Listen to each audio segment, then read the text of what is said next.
السلام علیکم ورحمۃ اللہ وبرکاتہ۔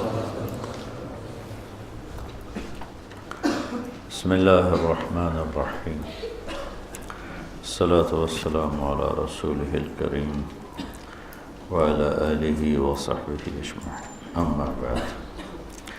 کل ایک مضمون چل رہا تھا، اس کو ادھورا چھوڑا تھا، آج اس کو آگے لے کے چلیں گے انشاءاللہ۔ بسم اللہ الرحمن الرحیم۔ زین للناس حب الشہوات من النساء والبنین والقناطیر المقنطرہ من الذہب والفضہ والخیل المسومہ والانعام والحرث ذلک متاع الحیاۃ الدنیا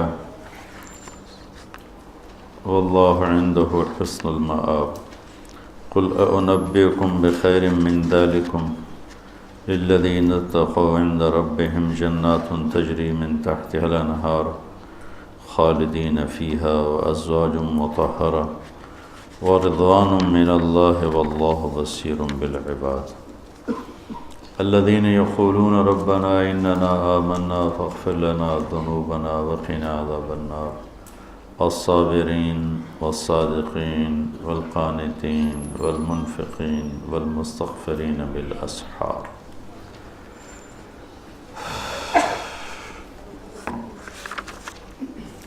صدق اللہ العظیم۔ اللہ تعالیٰ فرما رہے ہیں کہ تم خواہشات اللہ نے ہی رکھی ہیں انسان کے اندر، خود تو لایا نہیں، اللہ کی طرف سے اس کے اندر مختلف قسم کے جذبے، خواہشات اور منفی مثبت دونوں طرح کی چیزیں اس کے اندر پیدا ہوتی۔ تو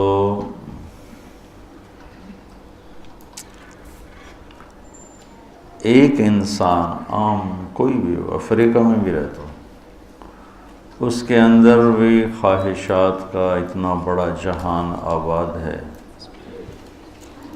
کہ وہ قیامت تک کی عمر لے کر آئے اور پوری دنیا کے اسباب اسے مہیا کیے جائیں تو یہ عمر تھوڑی ہے اور یہ اسباب کم ہیں۔ اللہ نے انسان کو ڈیزائن کیا ہے جنت کے لیے کہ یہ اللہ کو راضی کر کے جنت میں چلا جائے، پھر جو یہ چاہے گا وہ سارا ہو جائے گا۔ جتنی تیزی سے انسانی خواہش بدلتی ہے اتنی تیزی سے زمانہ نہیں بدلتا، حالات نہیں بدلتے، چیز نہیں بدلتی۔ لیکن جب اللہ کے اس مہمان خانے میں پہنچے گا تو جس تیزی سے اس کی خواہش بدلے گی اس سے زیادہ تیزی سے اللہ اسے وجود عطا فرمائے گا۔ ایک آدمی اپنے گھر سے بیزار ہو جاتا ہے کہ مجھے نیا گھر بنانا ہے، تو اسے 1-2 سال چاہیے، یا میں نے خریدنا ہے تو اسے 2-4 مہینے دھکے کھانے پڑیں گے۔ مجھے نئے ماڈل کی گاڑی خریدنی ہے تو اس کو آنے والے ماڈل کا انتظار کرنا پڑے گا۔ مجھے یہ کھانا کھانا ہے تو اس کے لیے اسے کہیں ہوٹل جانا پڑے گا، کہیں سے آرڈر دینا پڑے گا، گھر میں بنوائے تو بھی وقت چاہیے نا۔ دنیا کا نظام تدریج پر چلتا ہے، یعنی آہستہ آہستہ چلتا ہے، اور انسانی خواہش بہت تیزی کے ساتھ گردش کرتی ہے اور تبدیل ہوتی ہے۔ یہاں اگر ہم اپنی خواہش والے راستے پر چلیں گے نا تو تھک جائیں گے اور زندگی زیادہ خراب ہو جائے گی، زندگی کی کوالٹی خراب ہو جائے گی۔ جب کسی قوم کا عمل خراب ہوتا ہے اور علم ٹھیک ہو تو واپسی کی امید ہوتی ہے، جب علم غلط ہو جائے تو واپسی کی امید بڑی مشکل ہوتی۔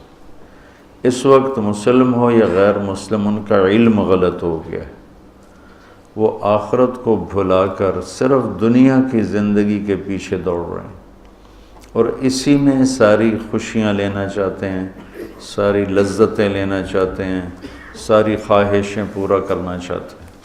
سونے چاندی کے گھر بھی بن جائیں تو حالات کی چکی ایسی ہے جو اسے پیس کے رہے گی۔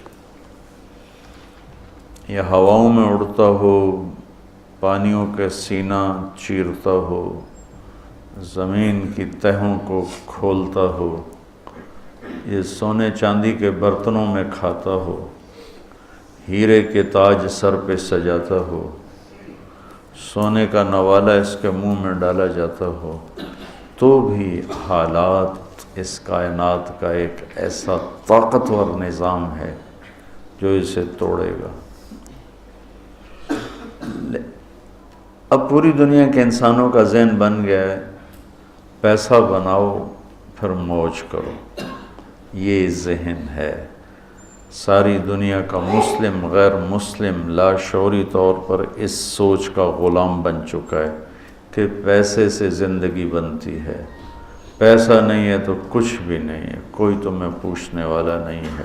کچھ نظر بھی ایسے ہی آتا ہے تو ایک نظر کا دھوکہ ہو گیا، ایک علم کا دھوکہ ہو گیا تو سارا ٹریک ہی غلط ہو گیا۔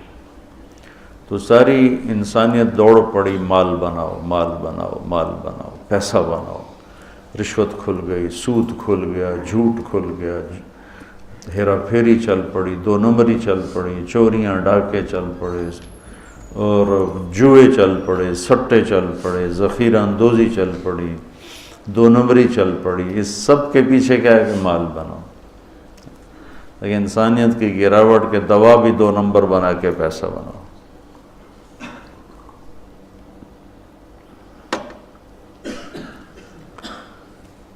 تو یہاں اگر سب کچھ مل بھی جائے نا تو بھی انسان خوش زندگی نہیں گزار سکتا، ڈیزائن ایسا ہے۔ وہ اللہ نے آگے ایک جہان رکھا ہے، تو یہاں اللہ نہ دونوں کا تقابل کرتا ہے کہ تمہیں کس چیز کی خواہش ہے۔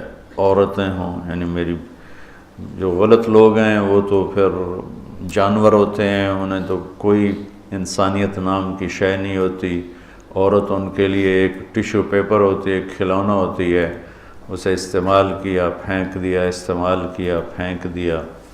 دنیا میں کروڑوں لوگ ایسے بھرے پڑے ہیں جو عورت کو کھلونا بنا کے استعمال کرتے ہیں۔ اور میرے اللہ نے اسلام میں عورت کو عزت دی، یہ ماں کے روپ میں ہو تو اس کے قدموں تلے جنت دکھائی، یہ بیوی کے روپ میں ہو تو اللہ نے فرمایا اعلیٰ درجے کا مسلمان وہ ہے جو بیوی سے اچھا سلوک کرتا، یہ بیٹی کے روپ میں ہو تو ایک بیٹی کی شادی کر دے تو جنت میں نبی کے ساتھ ایسے ہو جائے۔ اس طرح میرے نبی نے یوں اشارہ کر کے دیکھا۔ یہ بہن کے روپ میں ہو تو بہنوں کو پروان چڑھا دے، بیٹیاں نہ ہوں، اور بہنوں کو حصہ بھی دے، شادی بھی کرے، رخصت بھی کرے، خیال بھی رکھے تو جنت اس کے لیے واجب ہو جاتی۔ پہلی بیٹی پیدا ہو، پہلا بیٹا پیدا ہو، ہم خوشی مناتے ہیں، دیگیں چڑھاتے ہیں، بکرے ذبح کرتے ہیں، آسمان سے کچھ بھی نہیں ہوتا۔ اگر پہلی بیٹی پیدا ہو اور خامند بھی خوشی منائے اور بیوی بھی، یہ شرط ہے، تو آسمان سے ایک فرشتہ اترتا ہے جس کے سبز زمرد کے پر ہوتے ہیں، وہ اس بچی پر، اس ماں پر ایسے پر بچھا دیتا ہے اور کہتا ہے کہ تو بھی کمزور ہے، جس کو تو نے جنا ہے وہ بھی کمزور ہے، جو تم دونوں پہ خرچ کرے گا اللہ اس کا ساتھی ہو جائے گا۔ بیٹا پیدا ہو تو کوئی فرشتہ نہیں آتا، بیٹی پیدا ہو تو یوں فرشتے نازل ہوتے ہیں۔ تو اللہ تعالیٰ نے عورت کو عزت دی، مقام دیا، ہر رشتے میں، ہر روپ میں اس کو ایک عالی شان مقام دیا کہ یہ کھلونا نہیں ہے، یہ تمہاری ہوس کو پورا کرنے کا آلہ نہیں ہے، اس کو اللہ نے عزت دی ہے، اس کو عزت کے ساتھ ہر رشتے میں اس کو عزت دو۔ اور علماء فرماتے ہیں کہ اللہ سیدھا دائیں طرف زیادہ افضل ہے بائیں سے، لیکن اللہ تعالیٰ نے اماں حوا کو بائیں طرف سے پیدا کیا، آدم علیہ السلام کی بائیں پسلی سے نکالا تو کو بائیں طرف دل ہوتا ہے، سیدھی طرف دل نہیں ہوتا، دل الٹی طرف ہوتا ہے۔ تو اس میں ایک پیغام دیا کہ عورت کسی بھی رشتے میں ہو اس کی جگہ دل کے قریب ہونی چاہیے۔ یہ اس طرف سے پیدا کرنے میں یہ پیغام ہے کہ عورت کسی بھی روپ میں ہو وہ دل کے قریب ہونی چاہیے۔ تو چونکہ دین سیکھا نہیں تو کچھ عیاشی میں پڑھ کے کھلونا بنا لیتے ہیں، کچھ اپنی معاشرت میں آ کر مارنا پیٹنا گالیاں دینا، ماں نے شکایت لگائی تو مارنا شروع کر دیا، کسی بہن نے شکایت لگائی تو مارنا شروع کر دیا، باپ نے شکایت لگائی تو بے عزت کرنا شروع کر دیا۔ یہ میرے ماحول کی چیز ہے اور میں آئے دن یہ بھگتتا رہتا ہوں، سنتا بھی رہتا ہوں اور کڑتا بھی رہتا ہوں کہ میں کیا کر سکتا ہوں، یا میری ایک آواز ہے وہ کہاں تک پہنچ سکتی ہے، اور پہنچے بھی صحیح تو کوئی سنے یہ میرے بس میں کہاں ہے، سن بھی لے اور اس کو سمجھے عمل کرے یہ میرے بس میں کہاں ہے۔ تو اللہ تعالیٰ کا اپنا نظام ہے۔ تو ایک بہت بڑا طبقہ ہے جو اس طرح عورت کو پیس کے رکھتا ہے اور اس کی ماں کے روپ میں ہے تو ذلیل ہو رہی ہے، بیٹی کے روپ میں ہے تو ذلیل ہو رہی ہے، بیوی کے روپ میں ہے تو ذلیل ہو رہی ہے، وہ بہن کے روپ میں ہے تو اس کو جائیداد میں حصہ نہیں مل رہا ہے۔ یہ پورے ملک میں ہمارے یہ تباہی آئی ہوئی ہے، اور اللہ تعالیٰ نے یہاں یعنی شہوت غلط لفظ نہیں ہے، خواہشات کو کہتے ہیں، خواہشات کی محبت ہر انسان کے دل میں ہے۔ سب سے پہلے عورت کو ذکر کیا ہے کہ کسی بھی گھر کی رونق عورت کے ساتھ، جس گھر میں عورت نہیں ہوتی وہ گھر چڑیا گھر بنا ہوتا۔ اور لباس سے دونوں کو تشبیہ دی، میں نے پہلے بتایا تھا کہ لباس سے ایک سیکنڈ کے لیے ہم بے نیاز نہیں ہو سکتے، ایسے ہی عورت کے بغیر اور عورت مرد کے بغیر ایک لمحے کے لیے ایک دوسرے سے بے نیاز نہیں ہو سکتے۔ تو پہلی خواہش عورت ہے، پھر اولاد ہے، پھر مال و دولت ہے، پھر سواریاں ہیں، پھر جائیدادیں ہیں، پراپرٹیز ہیں، زمینیں ہیں۔ ان میں انسان اپنی دھن میں لگا ہوا اور موت پیچھے اس کو کھائے جا رہی، کھوکھلا کیے جا رہی۔ ادھر اس کے محل بن رہے ہوتے ہیں، ادھر اس کی قبر تیار ہو جاتی، ادھر اس کے لاکھوں کے جوڑے تیار ہو رہے ہوتے ہیں، ادھر سادہ لٹھے کا کفن تیار ہو چکا ہوتا۔ تو اس لیے اللہ تعالیٰ نے فرمایا کہ اللہ نے ان چیزوں سے یہ جن کے نام لیے ہیں ان سے روکا نہیں ہے۔ عورت شادی کرو، تمہیں اللہ نے اجازت دی ہے، اولاد ہے ان کی پرورش کرو، کمانا ہے تو کماؤ، سونا چاندی کماؤ، کون روکتا ہے، اور سواریاں اچھی رکھنی ہے تو رکھو۔ میرے نبی نے گدھے پر بھی سواری کی، خچر پر بھی کی، اونٹ پر بھی کی، اور اعلی نسل کے گھوڑوں پر بھی کی۔ تو آپ نے امت کے تمام طبقات کے لیے راستہ دکھا دیا۔ اسلام میں صرف غربت کا نمونہ نہیں، اسلام چپڑاسی سے لے کر بادشاہ تک کا نمونہ پیش کرتا ہے، اور زندگی کے ہر پہلو پر میرے نبی کا نور پڑ رہا ہے اور ان کی روشنی پڑ رہی ہے کہ بادشاہوں کو بھی اگر زندگی گزارنی ہے تو نبی کے طریقے کو دیکھیں گے۔ ایک دفعہ سعد بن عبادہ آپ کے لیے ایک جوڑا لائے کپڑوں کا، کہا جی آپ کو پہنانا ہے۔ آپ نے پوچھا کتنے کا ہے؟ فرمایا 27 اونٹ دے کے یہ جوڑا خریدا ہے۔ 27۔ آج بھی ماٹھے سے ماٹھا اونٹ 2 لاکھ کا ہے، تو تم اسی ردی اونٹ پہ رہو، 2 لاکھ تو 54 لاکھ کا جوڑا میرے نبی نے پہنا۔ انکار نہیں کیا، تو اتنا مہنگا لے کر لے جا، میں نہیں پہنتا، تو انکار کرتے ہیں نا، انکار نہیں کیا، پہنا، اتار دیا۔ پہن کے یہ سنت نہیں اس کو کہیں گے، اس کو اجازت کہیں گے۔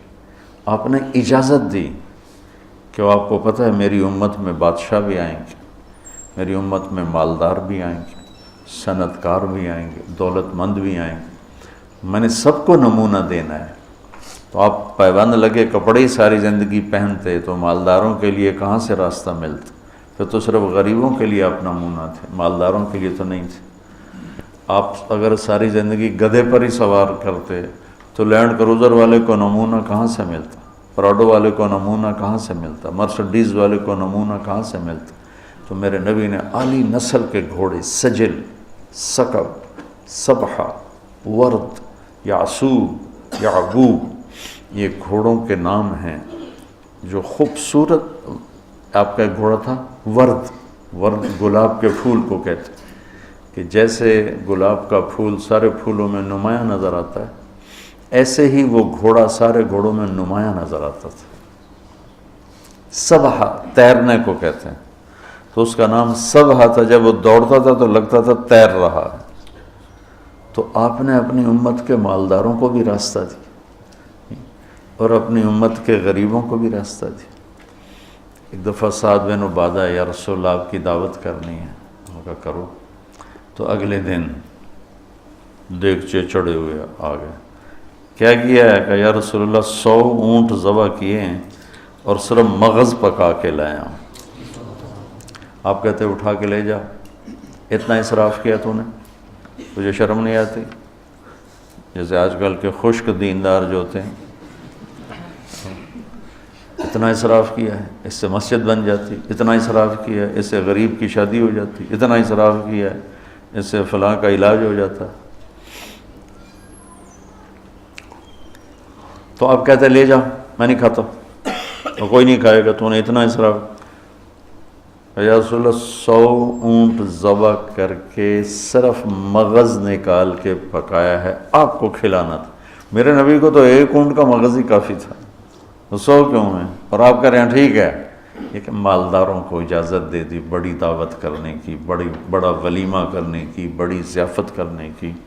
اور 100 اونٹ آپ نے جو جل لے جاؤ، غریبوں سے کہا لے جاؤ، 100 اونٹ تقسیم کر دیے اور صرف اس کا مغز نکال کے آ کے اللہ کے نبی کو کھلایا۔ تو میرے نبی پاک صلی اللہ علیہ وسلم پہ قربان جاؤں، اب زندگی کے ہر خوبصورت پہلو پر آپ نور نبوت چمک رہا ہے، آفتاب نبوت چمک رہا ہے۔ تو اللہ تعالیٰ نے اس سے روکا نہیں ہے، یہ ساری نعمتیں ہیں جس کو اللہ گنوا رہا ہے، لیکن ان نعمتوں کی حقیقت کیا ہے؟ متاع الحیات الدنیا، مٹ جانے والی چیزیں۔ اگر ان میں حرام میں پڑ گئے تو برباد ہو جاؤ۔ عورتوں سے حرام تعلق ہے، پیسے حرام طریقے سے ہے، سونا چاندی حرام طریقے سے ہے، سواریاں حرام راستے سے ہیں، تو پھر تمہارے لیے تباہی کے سوا کچھ بھی نہیں۔ تو حلال میں بھی یہ ہوں تو بھی اللہ کہتا ہے چاہے حلال بھی ہو تو چھوڑ کے تو جاؤ گے۔ آخر سلیمان علیہ السلام بھی حکومت چھوڑ کے ہی گئے، کتنی بڑی حکومت اللہ نے دی کہ سخرنا لہ الریح تجری بامرہ رخاء حیث اصاب والشیاطین کل بناء وغواص وآخرین مقرنین فی الاسفاد، کہ اللہ تعالیٰ نے جنات تابع کر دیے، ہوا تابع کر دی، کیا کیا اللہ تعالیٰ نے ان کے لیے تابع کر دیا، لیکن چھوڑ کے چلے گئے نا۔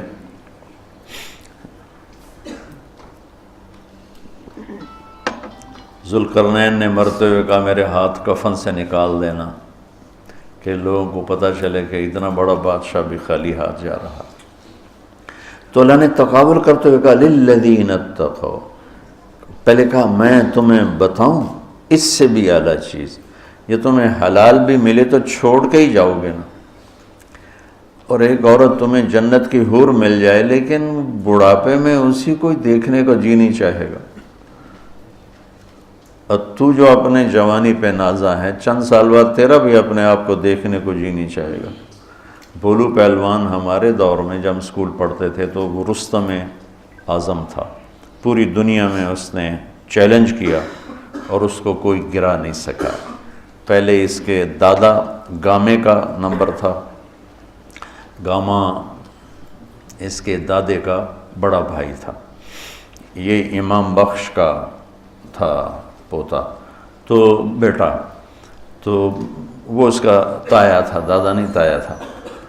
تو پہلے گامے کا نمبر تھا، پھر اس کا بھولو رشید اس کا نام تھا، تو اس کی اکھاڑے میں جو مار دھاڑ تھی ساری دنیا نے دیکھی تھی، اور پھر میں نے ایک وہ روپ اور پھر ایک روپ میں نے اپنی آنکھوں سے دیکھا کہ بھولو رائمنڈ آیا تھا مولانا زکریا صاحب رحمۃ اللہ علیہ سے ملنے کے لیے، تو نہ اسے اٹھا جاتا تھا نہ بیٹھا جاتا تھا، اس کو سہارے سے اٹھاتے تھے، سہارے سے بٹھاتے تھے، ہاتھ پاؤں بھی حرکت نہیں کرتے تھے، ایسے پھیلا ہوا تھا۔ تو حضرت شیخ فرمانے لگے اتنی چربی تو نے پالی ہوئی ہے جن قبر کے کیڑوں کو کھلانے کے لیے، کوئی اس کی بھی فکر کر۔ تو آگے کہتا سبحان اللہ سبحان اللہ، سبحان کو بھی پنجابی میں لے گئے سبحان اللہ، میں ساتھ کھڑا ہوا تھا۔ تو یہاں سب کچھ مل جائے تو زوال ہے، چند سال گزرنے کے بعد زوال ہے۔ تو اب اللہ کہہ رہا میں تمہیں ایک اس سے اعلیٰ چیز بتاؤں، انبئکم بخیر من ذالکم، کیا ہے؟ للذین اتقوا عند ربہم جنات تجری من تحتها الانہار خالدین فیہا وازواج مطہرہ ورضوان من اللہ واللہ بصیر بالعباد، کہ اگر مجھ سے دوستی لگا لو نا، تقویٰ کیا ہے؟ اللہ سے دوستی لگانا، اور تقویٰ کوئی ایسی آسمانی مخلوق نہیں ہے یا ایسی کوئی مشکل صفت نہیں ہے جو پیدا عام سے عام مسلمان تقوی والا ہو سکتا، آگے آئیں گی میں وہ بتا رہا ہوں، بلکہ پہلے وہ بتا دیتا ہوں کون ہے تقوی والے۔ اللہ جو یہ کہتے ہیں اللہ ہم تیرے اوپر ایمان لائے، یا اللہ ہمارے گناہ معاف فرما، ہمیں جہنم سے نجات عطا فرما۔ اور تقوی والے کون ہوتے ہیں؟ جو صبر کرتے ہیں، جو سچ بولتے ہیں، جو عبادت کرتے ہیں، جو خرچ کرتے ہیں، اور جو تہجد پڑھتے ہیں۔ لو یہ 4-5 باتیں ہیں، یہ کر لو تو آپ تقوی والے ہو۔ تو اس پر ملنے والا کیا ہے؟ جنات تجری من تحتها الانہار۔ انسان جب سے پیدا ہوا ہے اور جب سے پروان چڑھ رہا ہے اور نسل در نسل آئیڈیل لائف کی تلاش میں، 18ویں صدی میں جب سائنس نے ایک دم آنکھیں کھولی اور انسان نے کائناتی علم دریافت کیے، تو ایک شور اٹھا کہ اب خدا کوئی نہیں ہے، اللہ کوئی نہیں ہے، یہ سارا سسٹمیٹک سسٹم ہے۔ تو ہم نے مادی طاقتوں کا راستہ دیکھ لیا ہے، ہمیں کسی خدائی جنت کی ضرورت نہیں، ہم دنیا کو جنت بنا دیں گے۔ یہ 18ویں صدی میں بہت انکار، اللہ کے انکار کی بہت ہوا چلی۔ پھر انسانی علم خود یہاں تک پہنچا کہ نہیں، اللہ کے انکار کے بغیر کائنات کا کوئی نہ سر ہے نہ پیر ہے، نہ توجیہ ہو سکتی ہے، نہ کوئی اس کے کسی سوال کا جواب ہو سکتا ہے، لہذا ایک خالق ضرور ہے جس نے اس کائنات کو پیدا کیا ہے۔ تو انسان، اچھا ایک بات پہلے میں جو میڈیکل سائنس کہتی ہے کہ انسان اپنے ذہن میں کبھی بھی ناممکن کی تمنا نہیں کر سکتا۔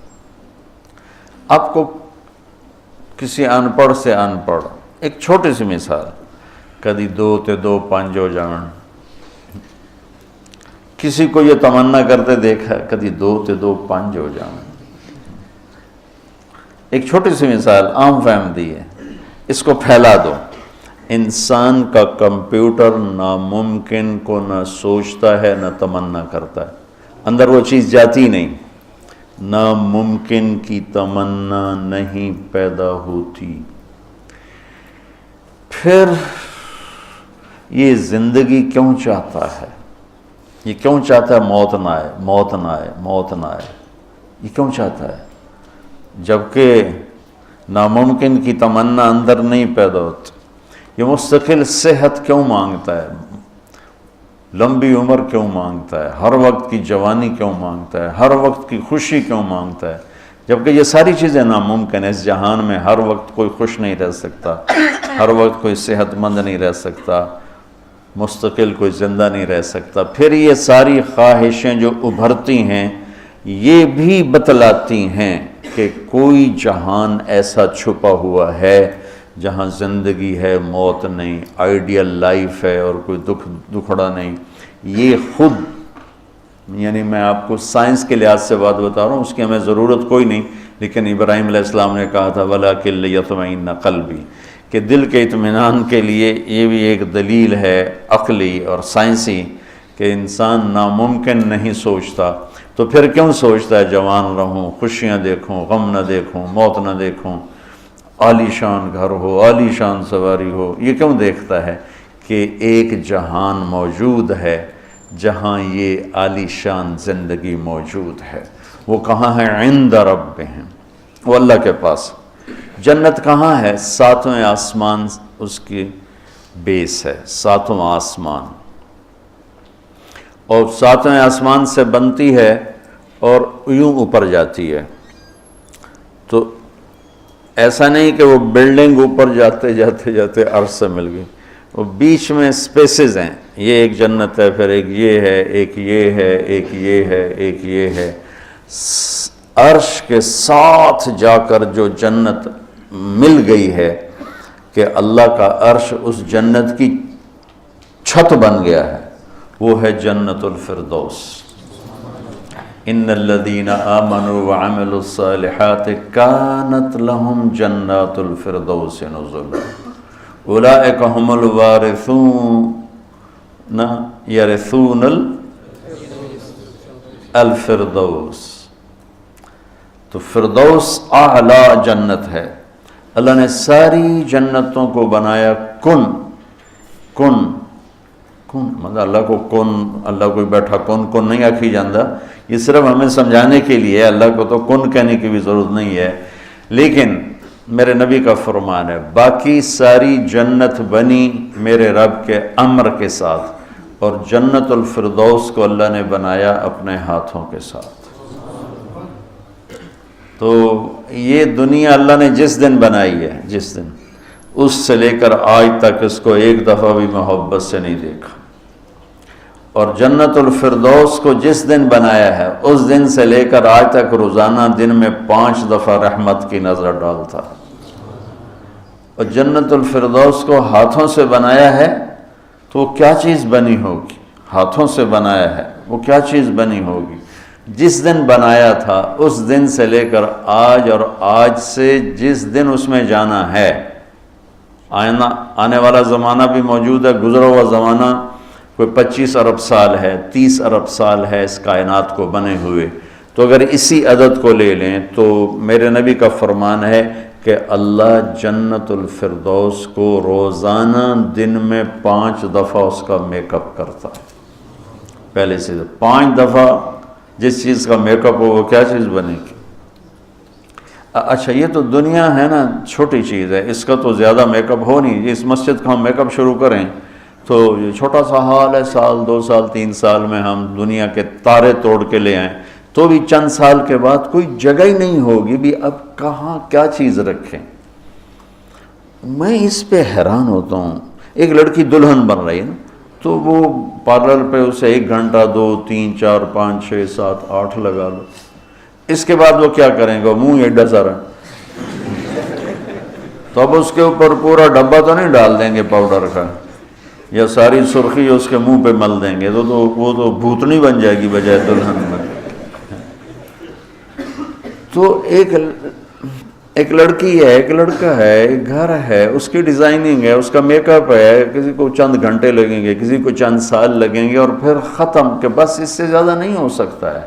لیکن میں جب بھی سوچتا ہوں میں گم ہو جاتا ہوں، حیرت میں گم ہو جاتا ہوں کہ اللہ نے جنت الفردوس کی ہر چیز، تم نوجوان بیٹھو، حور ہی کہہ دیتا ہوں، جنت کی حور کو اللہ نے پیدا کیا امر کن، باقی جنتیں، اور جنت الفردوس کی حور کو پیدا کیا اپنے ہاتھوں سے پیدا کیا۔ تو کن اور حادثے کا کتنا فرق ہے؟ پھر جس دن پیدا کیا تھا اس دن سے لے کر آج کتنے سال ہو چکے ہیں؟ 30 ارب سال سے روزانہ پہلے سے 5 گنا زیادہ اللہ اسے خوبصورت کر دیتا۔ تو کیا کرتا ہے؟ اور اس کے اندر میک اپ کو قبول کرنے کی کتنی کیپیسٹی ہے، کتنی طاقت ہے کہ وہ روزانہ پہلے سے 5 گنا زیادہ خوبصورت ہوئی جا رہی ہے، ہوئی جا رہی ہے، ہوئی جا رہی ہے۔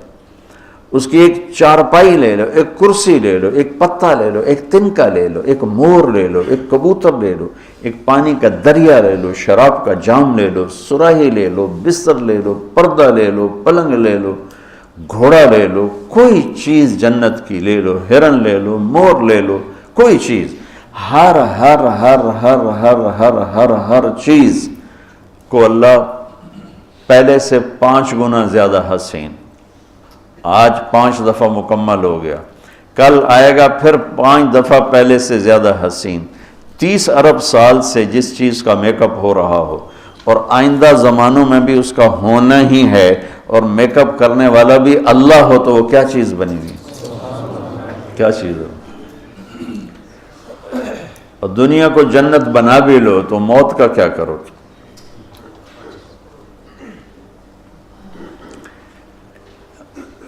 ایک آدمی نے بہت عالیشان بنایا اپنا گیٹ گھر، تو میں اس کے ساتھ جا رہا تھا تو مجھ سے کہنے لگا، مولانا صاحب اتنے ہی ویکھو، اسی تو اتنے روپیے لا چھڑیں تسی ویندے ہی نہیں پے ہو، دیکھو میں نے کیا بنایا ہے۔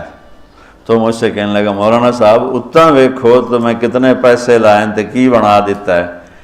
تو میرے بولنے سے نا پہلے خود ہی بول پہ، پر مصیبت ہے مر جاونا ہے چھڑ جاونا، ساتھ ہی پر مصیبت ہے مر جاونا ہے چھڑ جاونا۔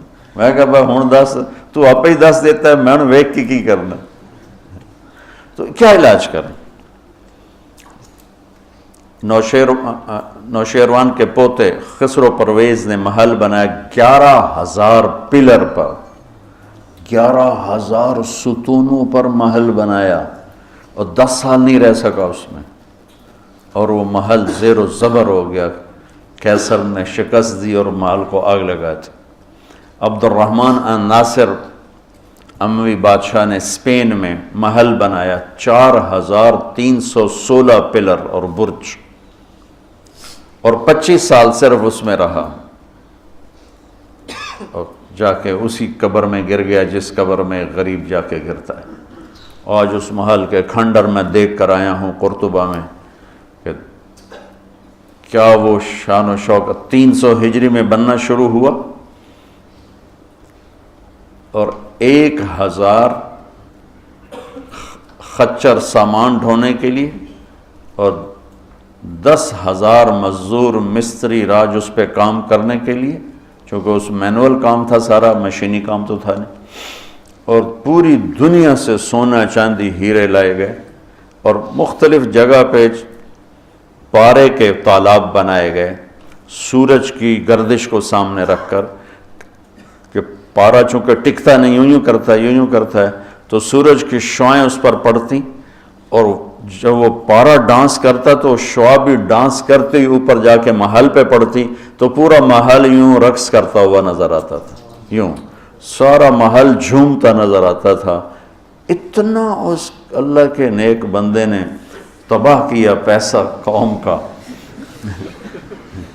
اور ٹوٹل 25 سال، اب 350 میں وہ مر گیا، اور اس کی سوانے میں لکھا ہے 50 سال میں نے حکومت کی اور ہر دشمن کو زیر کیا، لیکن میں نے اپنی خوشی کے دن گنے 50 سال میں تو صرف 14 دن تھے، صرف 14 دن۔ تو اب اس کا کیا علاج ہے کہ آپ نے سب کچھ بنا لیا، موت کو بھگاؤ؟ جب موت ہے تو اللہ کہتا ہے یہ آئیڈیل ہوم نہیں بن سکتا، لہذا یا مجھ سے دوستی کر لے، تقوی اختیار کر لے، پھر تو دیکھ میں تیرے لیے جنت بنا کے بیٹھوں، 7ویں آسمان سے چلتی ہے، اور پھر یہ درجات ہیں، 100 درجات تو صرف جنت الفردوس کے ہیں، اور باقی پتہ نہیں کیا چیز۔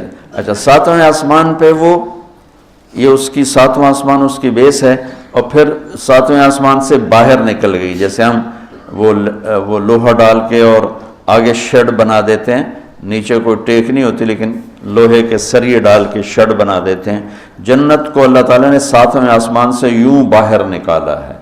کتنا باہر نکالا ہے وہ اللہ ہی بہتر جانتا ہے۔ پھر اس کو اوپر اٹھایا ہے اور اپنے عرش کو اس کی چھت بنایا ہے۔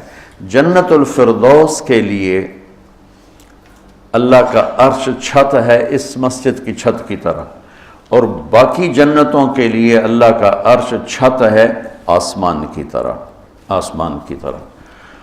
تو اس میں ایک تنکا لکڑی یا گھاس،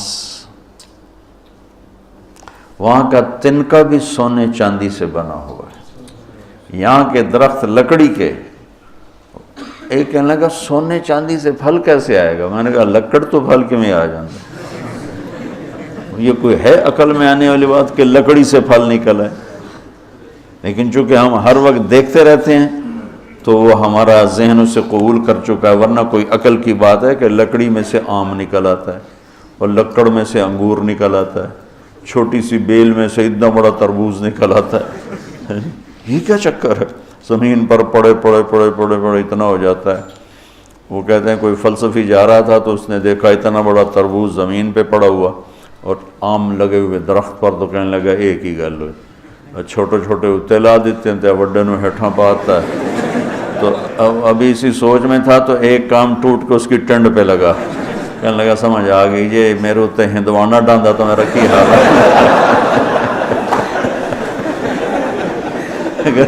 میرے اوپر یہ تربوز گرتا تو میرا کیا حال ہوتا، مجھے سمجھ میں آ گیا۔ تو اللہ نے ادنا ترین چیز جو لگائی ہے جنت میں سونا اور چاندی ہے، زمرد اور یاقوت ہے، ہیرا اور جوہر ہے۔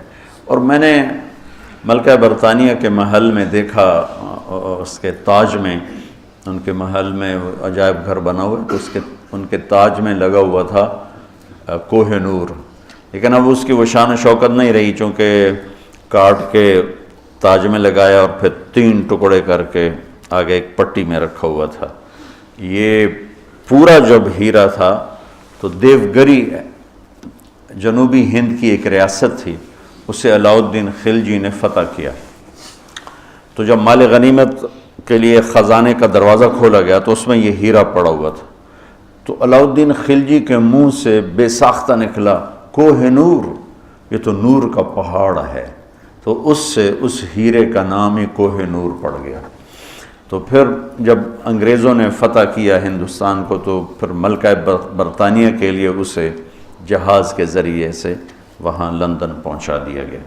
یہ دنیا کا سب سے بڑا ہیرا تھا، ہو سکتا ہے اب اس سے بڑے ہوں، لیکن جنت کے کسی بھی لباس میں، تاج میں، گلاس میں، سراہی میں، میز پر، کرسی پر، بستر پر، مسیری پر، پلنگ پر، دروازے پر، کھڑکی پر جو موتی ہیرے جڑے ہوئے ہوں گے، اس میں سب سے چھوٹا موتی یا ہیرا یا نیلم یا زمرد یا پکھراج، جو بھی تم نام لے لو جو آج دنیا میں قیمتی پتھر پائے جاتے ہیں، اس کو لا کر یہاں ٹیبل پر رکھ دو، وہ اتنا سارا ہو تو میرے رب کی قسم یہاں سے آسمان تک روشنی پھیل جائے گی اور خوشبو پھیل جائے گی، خوشبو پھیل جائے گی۔ تو اللہ تعالیٰ کہہ رہا ہے تم مجھ سے صلح تو کرو، مجھ سے یاری لگاؤ، تو میں نے آئیڈیل ہوم تمہارے لیے بنایا ہوا ہے۔ ایک نوجوان کہنے لگا اللہ حوروں کا لالچ کیوں دیتا ہے؟ میں نے کہا زنا سے روکنے کے لیے، چونکہ لوگ شادی کر کے بھی زنا نہیں چھوڑتے ہیں، اور اللہ معاشرے کو پاک دامن دیکھنا چاہتا ہے۔ جس معاشرے میں زنا پھیل جاتا ہے وہ معاشرہ برباد ہو جاتا ہے۔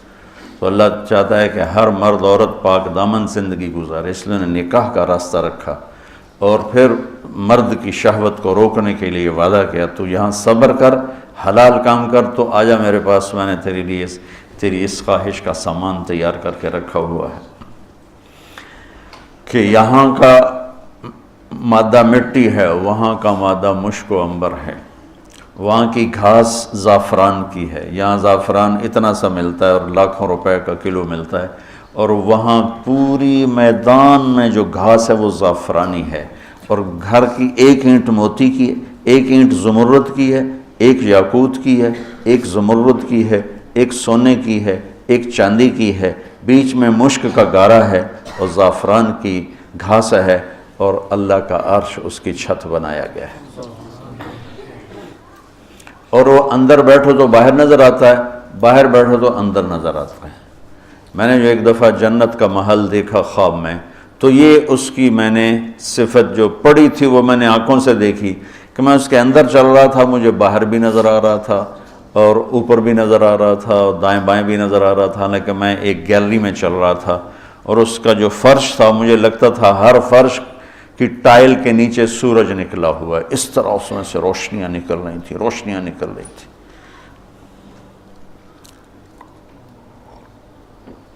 میں حور کو بیان کرتا ہوں جو ابن القیم نے لکھا ہے، لیکن جو میں نے دیکھی ہے وہ میں بیان نہیں کر سکتا، میں اس کو اب بھی دیکھ رہا ہوں۔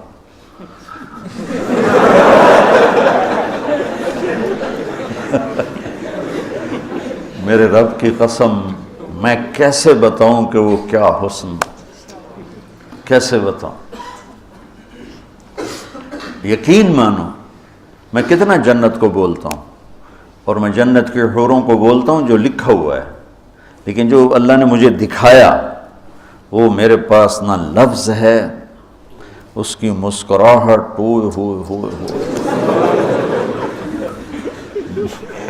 اگر وہ دنیا میں ہوتی تو میں تو ویسے مری فوت ہی ہو جاتا۔ اس لیے میرے نبی کا فرمان ہے کہ لولا ان اللہ قضا لأہل الجنت الا یموت لمات من حسنها وجمالها، اللہ نے جنت کی لڑکی کو ایسا حسن و جمال دیا ہے، اگر موت مرنا گئی ہوتی تو اس کو دیکھ کے آنکھیں برداشت نہ کرتی، کلیجے پھٹ جاتے، مر جاتے۔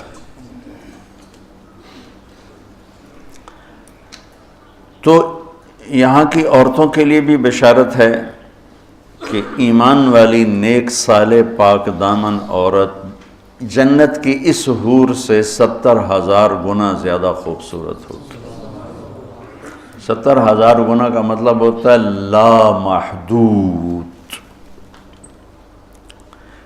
ایک دفعہ حضرت ام سلمہ نے پوچھا یا رسول اللہ، نساء الدنیا افضل ام نساء الجنہ؟ دنیا کی عورتیں افضل ہیں یا جنت کی عورتیں؟ آپ نے فرمایا بل نساء الدنیا۔ ام سلمہ دنیا کی عورت؟ تو انہوں نے کہا یا رسول اللہ وہ کیسے؟ یعنی ہم تو مٹی سے بنی ہیں اور گندگیوں میں بھری ہیں، اور وہ تو مشک عنبر زعفران کافور سے بنی ہیں، پاک پاکیزہ ہیں۔ تو آپ نے فرمایا ام سلمہ بصلاتہن وصیامہن وعبادتہن للہ عز وجل۔ ام سلمہ یہ ان دنیا کی عورت نماز پڑھتی ہے، روزہ رکھتی ہے، اللہ کی بندگی کرتی ہے، اس وجہ سے اللہ البس اللہ وجوہہن النور، اللہ ان کے چہروں پہ اپنا نور ڈالے گا، واجسادہن الحریر، اور ان کے جسم کو ریشمی لباس سے سجائے گا، وامشاطہن الذہب، اور ان کی کنگھیاں سونے کی بنائے گا، ومجامرہن الالو، یہ میں نہیں دکھاتا، یہ جو عود ہے الو، یہ پڑھا نا، یہ تو ہمیں بیچارہ ماٹھا عود ہے، وہ تو جنت کا عود ہوگا، مجامر۔ کوئی دینا کوئی چیز پکڑنے کے لیے، یہ ٹیشو پیپر دے دو۔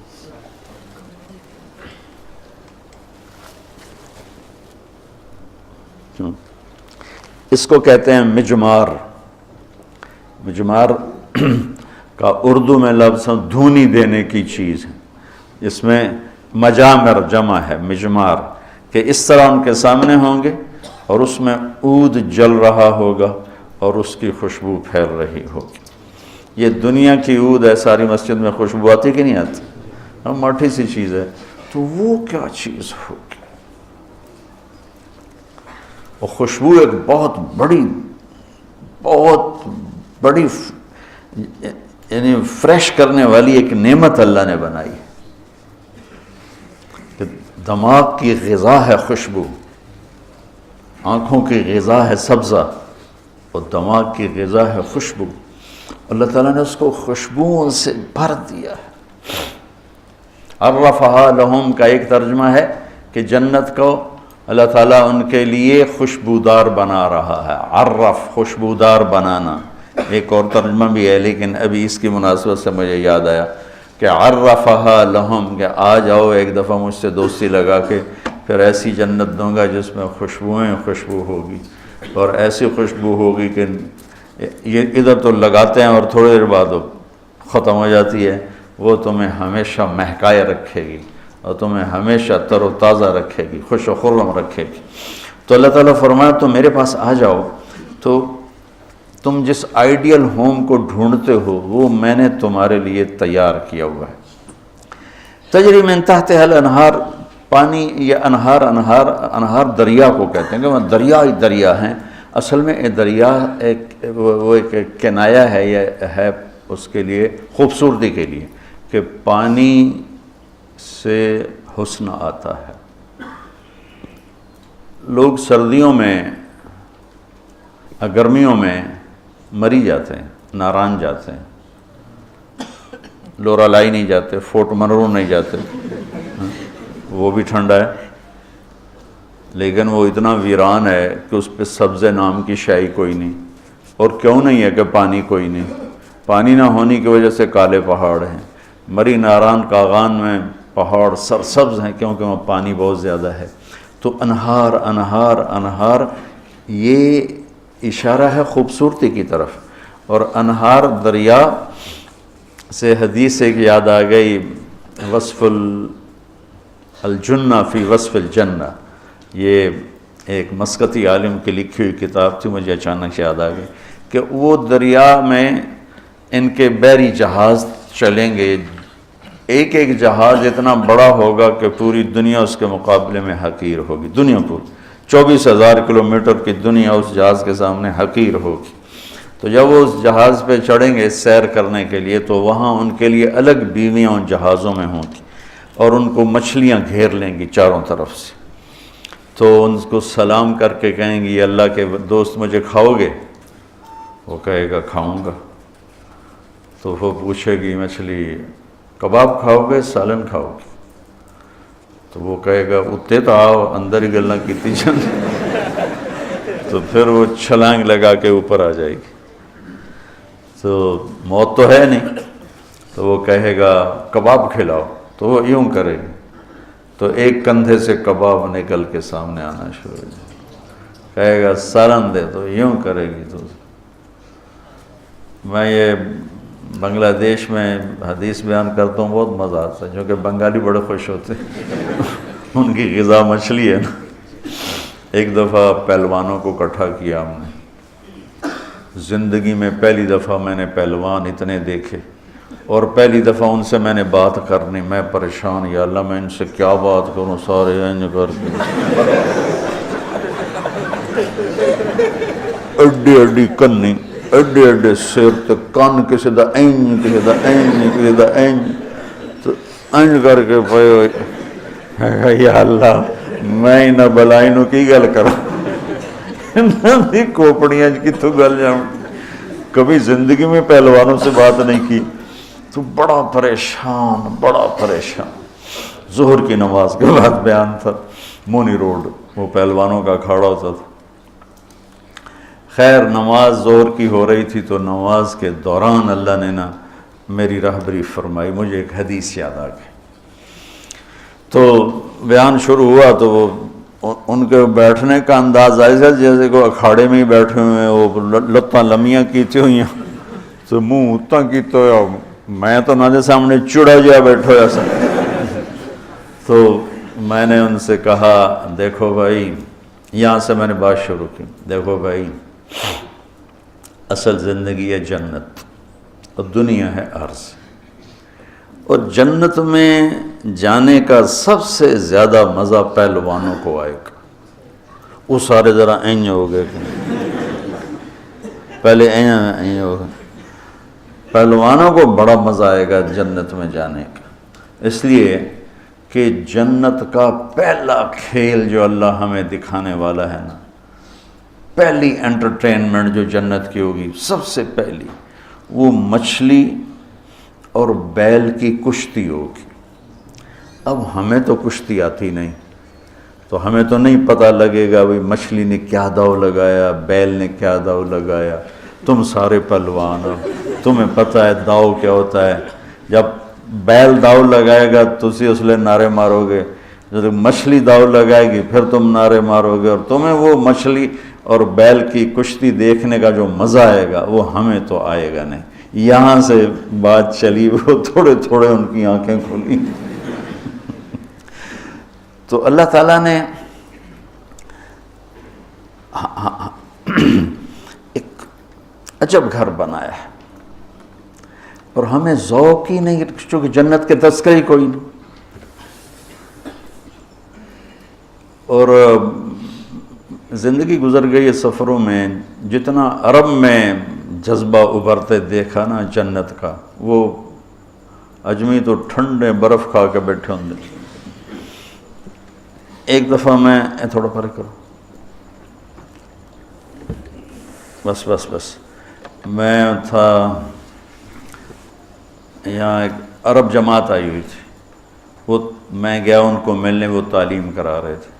اس میں ایک بدو وہ یوں کر کے نا تعلیم میں سویا ہوا تھا یوں کر کے، تو انہوں نے مجھے کہا آپ تھوڑی بات کر لیں، تو میں نے بات شروع کر دی۔ وہ سویا رہا، مجھے خیال آیا اس بابے نے اٹھاواں کہ میں، تو تھوڑی دیر کے بعد میں نے جنت شروع کی نا، تو وہ پہلے یوں ایسے سویا ہوا تھا بالکل۔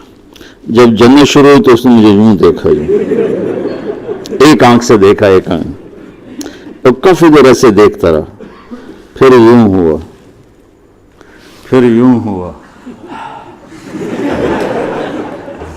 وہ پھر ایک دم جمپ لگایا۔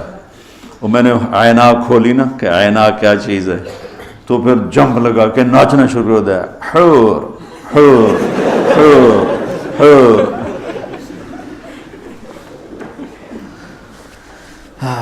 تو میرا رب کہتا ہے دوستی لگا لے، گھر تیار ہے، یہاں سونے چاندی کا گھر بھی چھوڑ کے تو جاؤ گے نا، اور وہاں وہ گھر بنایا ہے جسے چھوڑو گے نہیں، ہمیشہ رہو۔ اللہم لک الحمد کما انت اہلہ، وصلی علی محمد کما انت اہلہ، وفعل بنا ما انت اہلہ، انک اہل التقوی و اہل المغفرہ۔